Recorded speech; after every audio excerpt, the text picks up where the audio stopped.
An elite neurosurgeon is about to operate on his own son when he discovers something impossible. The young man's brain reveals a secret that shatters 18 years of lies. What happened the night he was born changed the fate of two families forever. In this story, you'll discover how one of Boston's most respected doctors had to choose between two sons, one he raised with love and another he never knew existed. How a hospital error covered up for nearly 2 decades came to light in the worst possible way, and how two families destroyed by an impossible revelation found a way to rebuild themselves. Stay until the end, because what you'll discover about the doctor's real son will break your heart. Dr. Marcus Chen had built an empire. At 45 years old, he was chief of neurosurgery at Valentine Hospital in Boston. His house in Cambridge was worth $12 million. His art collection was valued at $3 million. He had published 47 scientific papers, performed over 3,000 brain surgeries. But that Friday afternoon in October, all his expertise would be useless against what he was about to discover. The call came at 2:37 p.m. His son, Oliver, 18 years old, had suffered an accident during lacrosse practice at Harvard. Severe head trauma, brain hemorrhage. He needed immediate surgery or he would die.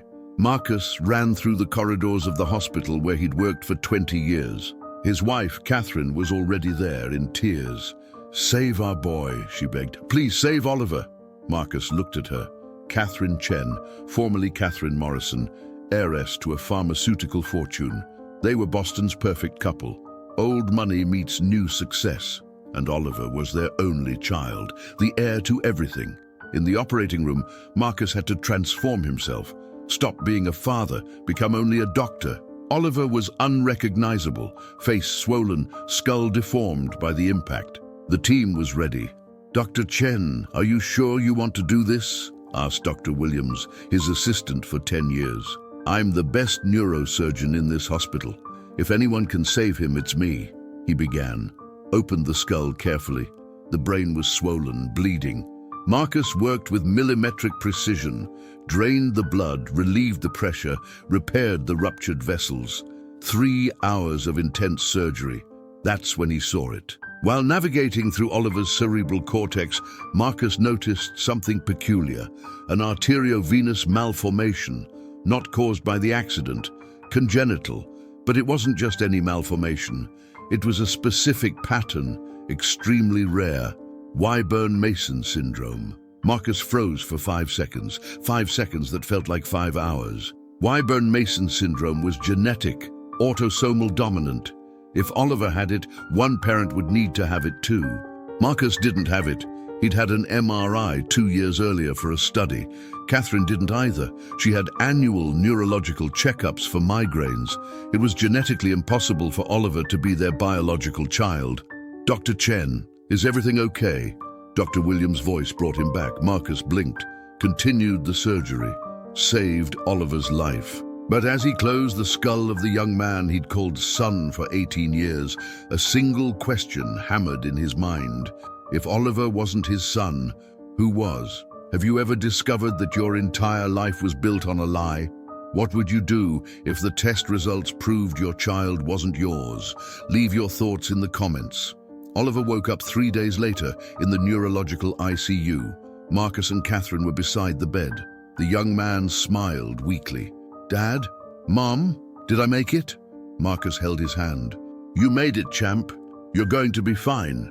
But Marcus wasn't fine. He had secretly ordered a DNA test. Using blood samples from the surgery and his own cells, he confirmed the impossible. Oliver was not his biological son. Probability of paternity, 0%. He ran the test with Catherine too, using strands of her hair. The result left him even more confused. Oliver wasn't Catherine's biological child either. Probability of maternity, 0%. How was this possible? Marcus began investigating discreetly. He accessed old hospital records. Oliver was born at Valentine Hospital on March 15, 2006. Marcus was on call that night, but didn't attend the delivery. He was in emergency surgery. He pulled the records from that night. 2 boys were born 47 minutes apart. Oliver Chen, son of Catherine and Marcus Chen, and another, Tyler Brooks, son of Maria and James Brooks. Marcus found something strange in the records. A note from the nurse on duty, confusion with identification bracelets. Corrected. Or was it? Marcus needed to find the Brooks family. What he discovered took his breath away. James Brooks had died 5 years ago, cancer. Maria Brooks was alive, living in Dorchester, a poor neighborhood in Boston. And Tyler Brooks. Tyler was admitted to Valentine Hospital at that very moment. Pediatric oncology ward, terminal stage leukemia. Marcus went to the oncology ward as if in a trance. Helen said there were other babies, other rich families who wanted their teenage daughter's mistakes to disappear.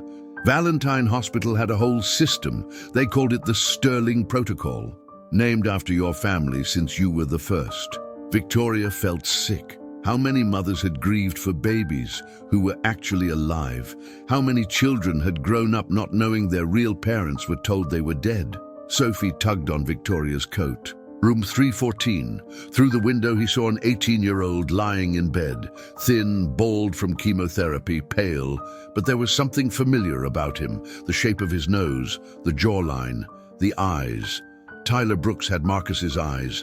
A woman sat beside the bed. Maria Brooks, 43 years old, janitor's uniform, tired face of someone who'd spent a lifetime fighting. She held her son's hand and read to him. Marcus entered the room. Maria looked up. Dr. Chen, you're Dr. Chen. Everyone here talks about you. The best neurosurgeon in the hospital. Marcus couldn't speak. He just nodded. The oncologist said there's nothing more to do for Tyler. The metastases have reached his brain. They said maybe you... She started crying. They said maybe you could take a look, see if there's any hope. Marcus looked at the chart. Tyler had had leukemia for 3 years. He'd fought bravely, but the disease was winning. The brain metastases were multiple, inoperable. The young man had weeks, maybe days. I'll examine his scans, Marcus managed to say. If you were in Marcus's place, would you tell Maria the truth immediately or investigate further first? What would you do? That night, Marcus did something he swore he'd never do. He hacked the hospital system, accessed old security cameras, deleted files, buried records. What he found confirmed his worst suspicion. March 15, 2006. The maternity ward footage, 2 nurses, a confusion with the babies, the identification bracelets switched. And then the cover-up.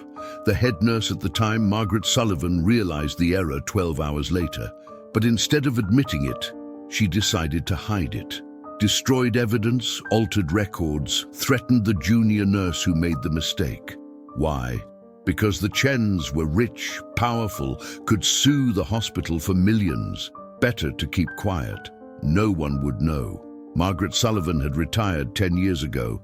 She lived in Florida now. Marcus called her, confronted her.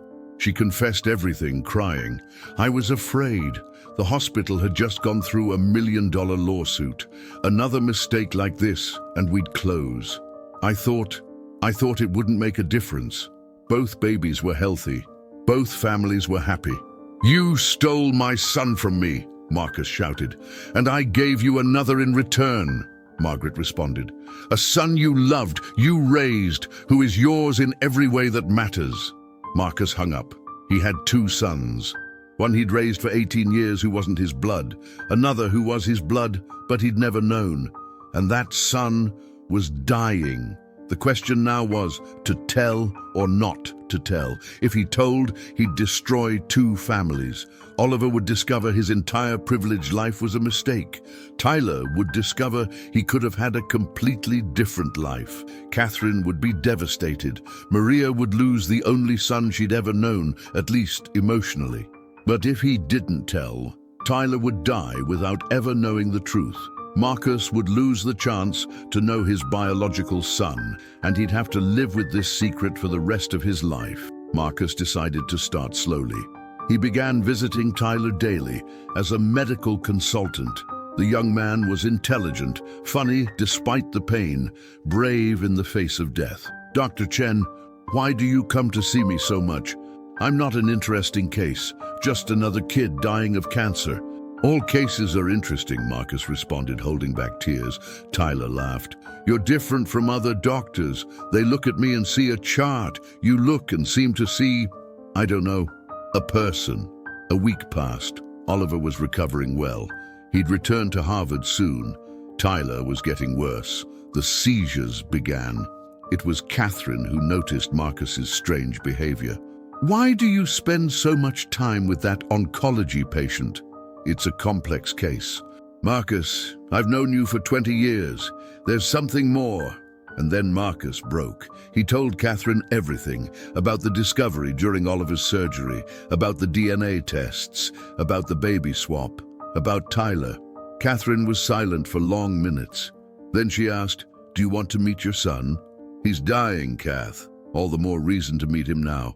This is the moment that changes everything. Would you have the courage to tell the truth, knowing it could destroy 4 lives? Or would you keep the secret to protect everyone? Together, they went to Maria Brooks. Marcus told her everything, showed the DNA tests, the records, the evidence. Maria listened in absolute shock. You're saying my Tyler isn't my son? Biologically, no. But you're his mother in everything that matters. Maria started crying. And Oliver, he's your biological son. The silence was deafening. Then Maria said something no one expected. I always thought Tyler looked like James, but there was something different. His intelligence. James and I barely finished high school, but Tyler was always brilliant. Got a scholarship, got into MIT before he got sick. MIT. Marcus's son had gotten into MIT. Pride and pain mixed in his chest.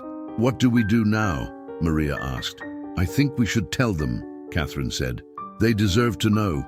The conversation with Oliver was brutal. The young man couldn't process it. You're not my parents. My real parents are poor. Your real parents are us, Marcus said firmly. We who raised you, loved you, cared for you. But the blood doesn't define family. Love does. Oliver wanted to meet Maria and Tyler. The meeting was tense at first. 2 18-year-olds, identical in age, opposite in everything else. One athletic and healthy, another wasting away. One rich, another poor. But something magical happened. They connected. Tyler made Oliver laugh with his dark humor about death. Oliver told stories from Harvard that fascinated Tyler. You know, Tyler said, it's weird to think I could have been you. And I could have been you, Oliver responded. Lucky you. You would have died rich at least, they laughed. A laugh that definitely broke the ice. Here's the question that haunts every parent. If you discovered your child was switched at birth, would you want to know the other child? Would you be able to love both equally? Marcus, meanwhile, fought against time. He reviewed all of Tyler's exams, consulted the world's best oncologists. There was an experimental treatment in Switzerland, extremely expensive, not covered by insurance. It would cost $2 million with no guarantee of working. Marcus didn't think twice. He sold his art collection. Why are you doing this? Maria asked. Because he's my son. They both are. The treatment began. Tyler had to be transported to Switzerland. Marcus, Catherine, Oliver, and Maria went together. 2 families united by a mistake, trying to fix it. The first weeks were horrible. Tyler got worse before getting better. There were moments when they thought they'd lose him. Marcus stayed awake beside the bed, memorizing every feature of the face of the son he'd never known. If I die, Tyler began one night, you're not going to die. But if I do, I want you to know. I'm happy I found out, that I met you, that I know in some alternate universe, I had a doctor father who saved lives. And in all universes, you have a mother who sacrificed everything for you. Tyler smiled. Maria is amazing, right? She worked 3 jobs to pay for my treatment at the beginning. Miraculously, Tyler began to improve. The experimental treatment was working. The brain metastases shrank. The leukemia went into remission. 6 months later, Tyler was discharged. Still weak, still recovering, but alive. The 2 families had to decide how to move forward. Legally, nothing would change. Oliver would remain Oliver Chen. Tyler would remain Tyler Brooks. But emotionally, everything had changed. They created a new dynamic. Dinners together on Thursdays, alternating Sundays. Oliver started spending time with Maria, getting to know the woman who carried him for 9 months.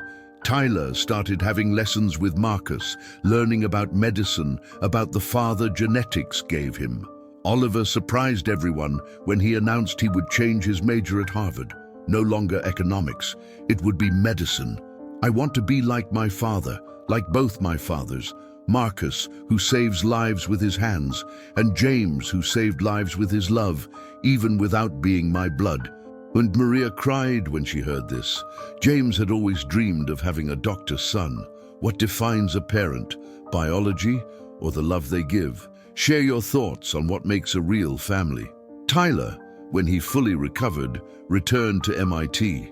Marcus paid for his education. It's the least I can do. You got my intelligence, but not my opportunities. I got the opportunities that matter, Tyler responded. I had Maria. I had love. I had struggle. That made me who I am. Catherine, who everyone thought would be most affected, became the glue that united everyone. She treated Tyler like a son. She helped Maria find a better job. We're family now. Strange, complicated family, but family. The most emotional moment came a year later. Tyler graduated from MIT. On stage, when they called his name, he said, "Tyler Brooks, son of Maria Brooks and James Brooks, who raised me, and Marcus and Catherine Chen, who saved me."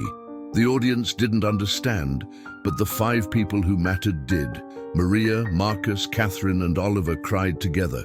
A family forged in error but united in love.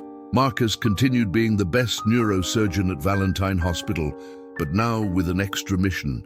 He led a complete reform of baby identification protocols, cutting-edge technology, multiple verifications, impossible to repeat the mistake. Margaret Sullivan, the nurse who covered everything up, was sued. Not criminally, statute of limitations, but civilly. She lost everything and had to live with the guilt of what she did. Valentine Hospital reached a settlement with the families, not for financial damages, but for the truth. They created the Chen Brooks Foundation, dedicated to helping families affected by medical errors and supporting young cancer patients without resources. Oliver and Tyler became more than brothers. They shared something unique, the experience of having lived the wrong life and found the right one. Oliver graduated in medicine, specialized in pediatric oncology. "I want to save other Tylers," he said. Tyler became a biomedical engineer, developing affordable medical equipment. "I want other Marcuses not to have to sell everything to save their children." Maria and Catherine developed an unlikely friendship. 2 mothers who raised each other's children. Catherine taught Maria about investments. Maria taught Catherine about resilience. "You know," Maria said one day, "sometimes I think it happened as it should. Oliver needed your structure to become who he is. Tyler needed my struggle to develop his strength. But they also needed the truth," Catherine responded. "They needed to know where they came from, to choose where to go. Could you forgive a hospital for such a monumental error, or would you seek revenge? What would justice look like to you in this situation?" 5 years after the accident, the 2 families celebrated Thanksgiving together. Oliver had just finished his medical residency. Tyler was engaged, working at a medical technology startup that Marcus helped fund. Marcus made the toast. 5 years ago, I thought my world was ending when I saw Oliver on that operating table. Little did I know it was just beginning. I discovered that family isn't about blood or DNA. It's about choice. Choosing to love, choosing to forgive, choosing to stay. I have 2 extraordinary sons. One I raised, another I discovered. Both taught me that love doesn't divide, it multiplies. Maria added, "James always said family is who's there when you need them. Today I have more family than I ever dreamed, and James would be proud of his 2 sons." They toasted, 2 families that became one, not by biology, but by choice. The case became known in the medical community. Marcus was invited to lecture on medical ethics and the importance of rigid protocols, but he always ended with something personal. Medicine teaches us to fix bodies, but sometimes what needs to be fixed are entire lives, entire families, and that requires more than surgical skill. It requires courage to face the truth, humility to admit mistakes, and enough love to rebuild what was broken. At one of these lectures, a young doctor raised her hand. "Dr. Chen, do you regret anything?" Marcus thought. "I regret that the mistake happened. I regret the years lost with Tyler, but I don't regret Oliver. I don't regret the family we built, and I don't regret discovering the truth, as painful as it was." "How did you forgive the hospital?" "Because holding on to anger would punish my sons, both of them. They needed a father focused on the future, not stuck in the past." Oliver, who was in the audience, stood up. "Can I add something? Growing up as a Chen gave me privileges Tyler didn't have, but knowing Tyler and Maria gave me perspective money can't buy. I'm a better doctor because I understand both sides. I know what it's like to have everything, and I know what it's like to fight for everything." Tyler, who had come to support Marcus, also spoke. "And me? I grew up thinking illness was a curse. I discovered it was a blessing. Without leukemia, I would never have been admitted to Valentine Hospital. Marcus would never have seen me. The truth would never have emerged. Sometimes our greatest pains lead to the greatest healings." The audience applauded. Two young men who could have been bitter chose gratitude instead. Here's the ultimate question. Do you believe everything happens for a reason? Was this medical mistake actually divine intervention? Share your perspective on fate versus chance. 20 years after the discovery, the family gathered for Maria's 85th birthday. She had survived all prognoses, stubborn as ever. Oliver and Tyler made a surprise video, interviewing everyone Maria had helped over the years. There were hundreds. People she fed when she worked in the school cafeteria, young people she counseled while doing night janitorial work at Harvard, families she supported when Tyler was sick in the hospital. "You always said you were just a janitor," Oliver said. "But you cleaned more than floors. You cleaned lives," Maria cried. Catherine hugged her, two mothers who shared the unthinkable and built the impossible. Marcus made the final toast. "Aristotle said the whole is greater than the sum of its parts. Our family is proof of that. Separated, we were two incomplete families living a lie. Together, we are a truth greater than any convention." Tyler added, "I grew up poor in money, but rich in love. I discovered a father rich in money who made me even richer in love. Some lose the genetic lottery. I won it twice." Oliver concluded, "I spent 18 years as an only child. Now I have a brother who's my best friend. I lost an identity but gained an expanded family. If that was the price of truth, I'd pay it again." The party continued late into the night. 4 generations gathered. Babies in the arms of grandparents who didn't share DNA but shared something stronger. Teenagers hearing the story for the 100th time. Adults who chose to make a miracle from a mistake. When Marcus and Catherine returned home that night, they stopped in what had been Oliver's room. Now it was an office, but it still had photos. Baby Oliver, child Oliver, teenage Oliver. And beside them, new photos. Baby Tyler in Maria's arms, Tyler fighting cancer, Tyler graduating. "If you could go back, would you change anything?" Catherine asked. Marcus thought for a long time. "I'd change the original mistake, but I wouldn't change what we did with it. I wouldn't change raising Oliver. I wouldn't change saving Tyler. I wouldn't change our extended family." "Then you wouldn't change anything, because without the mistake, none of this would exist." Exactly. They went to sleep in peace, a peace earned through pain, built with truth, cemented with love. The story of the doctor who discovered during surgery that his son wasn't his son spread, but not as tragedy, as testimony that family is more than biology, that love is a daily choice, that truth, however painful, liberates, and that God can use even the worst mistakes to create the greatest miracles. Marcus sometimes thought about the exact moment of discovery. Oliver's brain opened before him, the impossible malformation screaming a truth silenced for 18 years. In that moment, he could have closed up, pretended he didn't see, continued the lie. But he chose truth. And the truth, as promised, set them free. Not from pain, the pain was real, but free to build something authentic, something solid, something true. When young doctors asked his greatest learning, Marcus always responded, "I learned that the sharpest scalpel is truth. It cuts deep, it hurts in the moment, but it's the only one that really heals." And when asked about family, he would smile.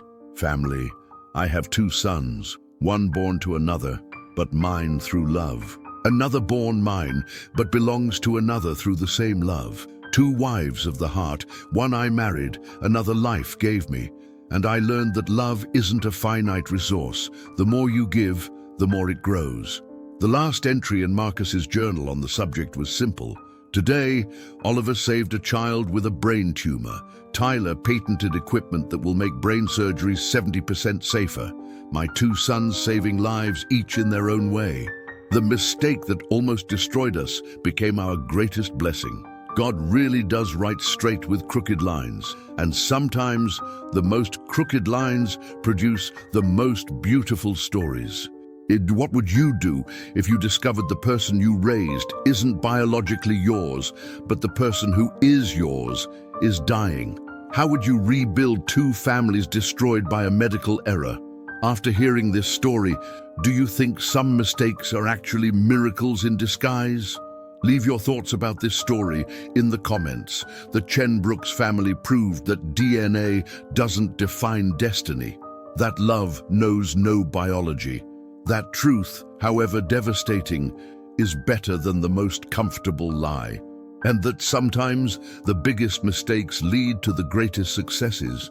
In the end, everyone agreed. It took 18 years of lies to build a truth that will last generations, and it was worth every tear shed in the process. If this story touched your heart, share it with someone who needs to hear that families are built on love, not just blood. And remember, sometimes our greatest pain becomes our greatest purpose.